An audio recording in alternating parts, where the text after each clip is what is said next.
আমার নাম তন্ময় দত্ত। আমি পেশায় একজন সেলসে জব করি। আমার বয়স 30 বছর। ঢাকাতেই বসবাস করি। আমার চুল পড়া শুরু হয় 2020 থেকে এবং 2022-23 থেকে আর কি আমার মোটামুটি এটি ফুল বলনেস চলে আসে। দেন আমি আসলে একটা সলিউশন চাচ্ছিলাম। আমি পিআরপি নেই এবং মেডিসিন কিছু মিনক্সিডিল কিছুদিন ব্যবহার করি, বাট আমার আশানুরূপ ফলাফলটা পাচ্ছিলাম না।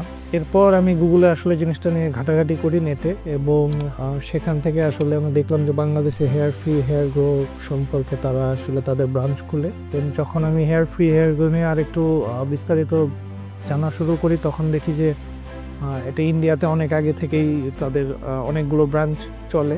এরপর আমি আসলে ডক্টর পঙ্কজের নামটা, ওনাদের এখানে যে চিফ সার্জেন্ট, ওনার নামটা শুনি এবং তার সম্পর্কে আর কি রিভিউ দেখি, এবং ভালো রিভিউ পাওয়ার কারণে আর কি আমি এই জায়গাটা চুজ করি।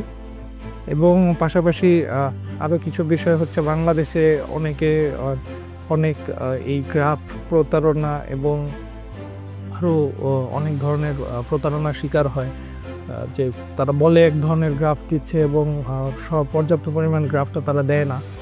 আমি আসলে সেই বিশ্বাস এবং আস্থা থেকে আসলে এই জায়গায় আসা, যেহেতু তারা অলরেডি অনেক দিন যাবত এই লাইনে আছে, তো তারা হয়তো আমাকে ভালো কিছু আশা দিবে, এতটুকু। এটাই আসলে বিশ্বাস থেকে আসলে আসা। আর আমি আমার সার্জারির জন্য আসলে সামান্য ভয় আছে, বাট খুব বেশি না।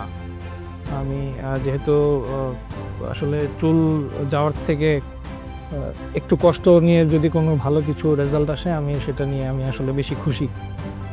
আশা করি আমি আমার আশানুরূপ একটা ফলাফল পাবো। আমি সাফায়ার এফইউই মেথডটায় হেয়ার ট্রান্সপ্ল্যান্ট করব, কারণ সাফায়ারে অনেক বেশি ডেনসিটি পাওয়া যায় এবং সেটা অত্যাধুনিক সাফায়ার ব্লেড ব্যবহার করা হয়। সেই জন্য আমি সাফায়ার মেথডটা চুজ করি।